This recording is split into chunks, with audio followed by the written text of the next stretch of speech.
ಮಹೇಶ್ ಶೆಟ್ಟಿ ತಿಮರೋಡಿ ವಿರುದ್ಧ ಜಾರಿಗೊಳಿಸಲು ಸಿದ್ಧತೆ ಮಾಡಿದ್ದ ಗಡೀಪಾರು ಆದೇಶಕ್ಕೆ ಸಂಬಂಧಿಸಿದ ವಿಚಾರಣೆ ಮತ್ತೊಂದು ಉಪವಿಭಾಗದ ಸಹಾಯಕ ಆಯುಕ್ತರ ಕಚೇರಿಯಲ್ಲಿ ಮುಕ್ತಾಯಗೊಂಡಿದ್ದು ಡಿಸೆಂಬರ್ 11ರೊಳಗೆ ಆಕ್ಷೇಪ ಸಲ್ಲಿಸಲು ಸೂಚಿಸಿದೆ ಎಂದು ತಿಮರೋಡಿ ಪರ ವಕೀಲ ವಿಜಯವಾಸು ಮಾಧ್ಯಮಗಳಿಗೆ ಮಾಹಿತಿಯನ್ನು ನೀಡಿದ್ದಾರೆ. ತಿಮರೋಡಿ ಪರ ವಕೀಲರು ವಿಚಾರಣೆಯ ವೇಳೆ ಸುಪ್ರೀಂ ಕೋರ್ಟ್ ಹಾಗೂ ಇತರ ನ್ಯಾಯಾಲಯಗಳ ತೀರ್ಪುಗಳ ದಾಖಲೆಗಳನ್ನು ಸಹಾಯಕ ಆಯುಕ್ತರಿಗೆ ಸಲ್ಲಿಸಿದ್ರು. ತಿಮರೋಡಿ ಅವರ ಭಾಷಣಗಳಿಂದ ಇದುವರೆಗೆ ಯಾವುದೇ ಅಹಿತಕರ ಘಟನೆ, ಕೋಮು ಉದ್ರಿಕ್ತತೆ ಅಥವಾ ಅಶಾಂತಿ ಸಂಭವಿಸಿಲ್ಲ ಎಂದು ವಕೀಲರು ಸ್ಪಷ್ಟಪಡಿಸಿದ್ರು. ಹಿಂದಿನ ಗಡೀಪಾರು ಆದೇಶಕ್ಕೆ ಹೈಕೋರ್ಟ್ ತಡೆ ನೀಡಿದ್ದು, ಆ ಸಂದರ್ಭದಲ್ಲಿ ತಿಮರೋಡಿ ವಿರುದ್ಧ ಸೆಕ್ಷನ್ 55A ಅಥವಾ 55B ಅಡಿಯಲ್ಲಿ ಆದೇಶ ನೀಡಲಾಗಿದೆಯೇ ಎಂದು ಕೋರ್ಟ್ ಸಹಾಯಕ ಆಯುಕ್ತರಿಂದ ಸ್ಪಷ್ಟನೆ ಕೇಳಿತ್ತು.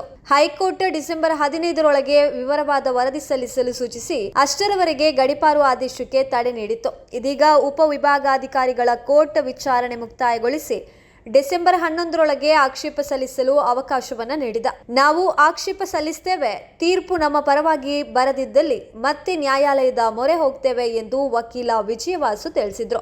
ನ್ಯಾಚುರಲ್ ಜಸ್ಟಿಸ್ ಅಡಿಯಲ್ಲಿ ನಮಗೊಂದು ವಿಚಾರಣೆಗೆ ಅವಕಾಶ ಕೊಡಬೇಕು ಅಂತ ನಾವು ಕೇಳಿಕೊಂಡಿದ್ದೇವೆ. ಅವರು ಹೇಳುವುದು ಏನಂದ್ರೆ, ನೀವು ಆಲ್ರೆಡಿ ನಮಗೆ ಹೈಕೋರ್ಟ್ನ ಡೈರೆಕ್ಷನ್ ಏನಿದೆ 55A ಅಲ್ಲಿ ಮಾಡಿದ್ದೀರಾ, 55B ಅಲ್ಲಿ ಮಾಡಿದ್ದೀರಾ ಅಷ್ಟೇ ಮಾತ್ರ ಇದೆ. ನಾವು ಇದರ ಬಗ್ಗೆ ನಾವು ಈಗ ಮುಂದಿನ ದಿನದಲ್ಲಿ ನಾವು ಹೈಕೋರ್ಟ್ ಅಲ್ಲಿ ಇದರ ಬಗ್ಗೆ ಪ್ರಶ್ನೆ ಹೌದೌದು ಅಲ್ಲಿ ಏನಾಗಿದೆ ಅಂದ್ರೆ ಹೈಕೋರ್ಟ್ನ ಆದೇಶದಲ್ಲಿ ಕ್ಲಿಯರ್ ಇದೆ, 55A ಅಲ್ಲಿ ಮಾಡಿದ್ರೆ B ಅಲ್ಲಿ ಮಾಡಿದ್ರೆ ಅಂತ ಮಾತ್ರ ಇದೆ. ಮತ್ತೆ ನ್ಯಾಯಾಧೀಶರು ಕೂಡ ನಮ್ಮ ಆರ್ಗ್ಯುಮೆಂಟ್ ಅಲ್ಲಿ ಪೊಲೀಸ್ನವ್ರು ಏನ್ ಮಾಡಿದ್ದಾರೆ ಅಂದ್ರೆ 97ರಲ್ಲಿ ಎಕ್ವಿಟ್ ಆದ ಕೇಸನ್ನು ಇಲ್ಲಿ ತಂದು ಗಡೀಪಾರ ಅಂತ ಹೇಳ್ತಾ ಇದ್ದಾರೆ. ಇದರ ಅಡಿಯಲ್ಲಿ ಗಡೀಪಾರು ಮಾಡಿ ಅಂತ. ನೋಡಿ, ಒಂದು ವಿಷಯ ಕ್ಲಿಯರ್ ಇದೆ, 13 ಕೇಸ್ ಎಕ್ವಿಟ್ ಆಗಿದೆ. 97-98 ಸಾಲಿನಲ್ಲಿ 1998 ಸಾಲಿನಲ್ಲಿ ಎಕ್ವಿಟ್ ಆದಂತ ಕೇಸನ್ನು ತಂದು ಇಲ್ಲಿ ಗಡೀಪಾರು ಮಾಡಿ ಅಂತ ಹೇಳ್ತಾ ಇದ್ದಾರೆ. ಅದು ಬಿಡಿ, 2 ಕೇಸಲ್ಲಿ ಬಿ ರಿಪೋರ್ಟ್ ಹಾಕಿದೆ.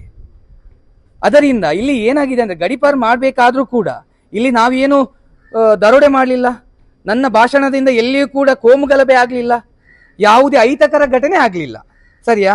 ಆದರೂ ಕೂಡ ನನ್ನನ್ನು ಗಡೀಪಾರು ಮಾಡಬೇಕು ಎಂದು ಸಲ್ಲಿಸಿದಂಥ ಅರ್ಜಿಯನ್ನು ನಾನು ಬಲವಾದಂಥ ಆಕ್ಷೇಪಣೆ ನಾನು ಮಾಡಿದ್ದೇನೆ. ನಾನು 11ನೇ ತಾರೀಕು ನಾನು ಅದರ ಬಗ್ಗೆ ಲಿಖಿತವಾಗಿ ನಾನು ಸಲ್ಲಿಸಲಿಕ್ಕೆ ಇದ್ದೇನೆ.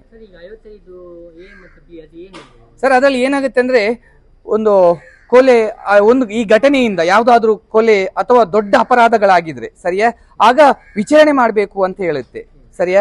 55A ಅಲ್ಲಿ ಆದ್ರೆ ಸಾಮಾನ್ಯ, ಸರಿಯಾ?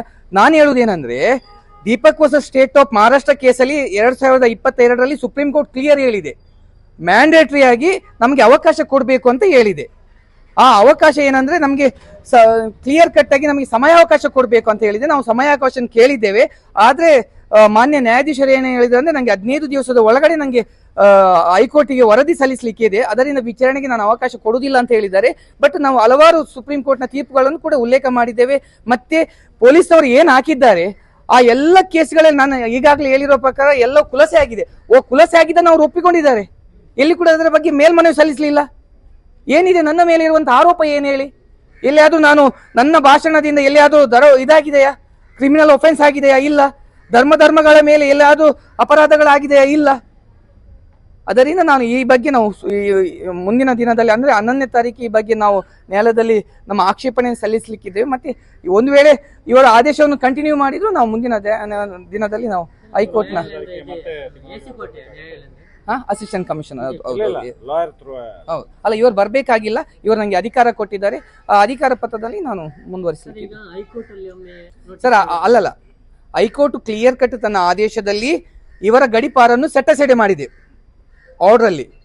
ಆ ನಂತರ ಏನಾಗಿದೆ ಅಂದ್ರೆ, ನಂತರ ಕ್ಲಾರಿಫಿಕೇಶನ್ ಕೇಳಿದೆ, ನೀವು 55A ಅಲ್ಲಿ ಮಾಡಿದ್ದೀರಾ, 55B ಅಲ್ಲಿ ಮಾಡಿದ್ದೀರಾ ಅಂತ. AC ಗೆ ಅಸಿಸ್ಟೆಂಟ್ ಕಮಿಷನರ್ ಅವರಿಗೆ ಕೇಳಿ.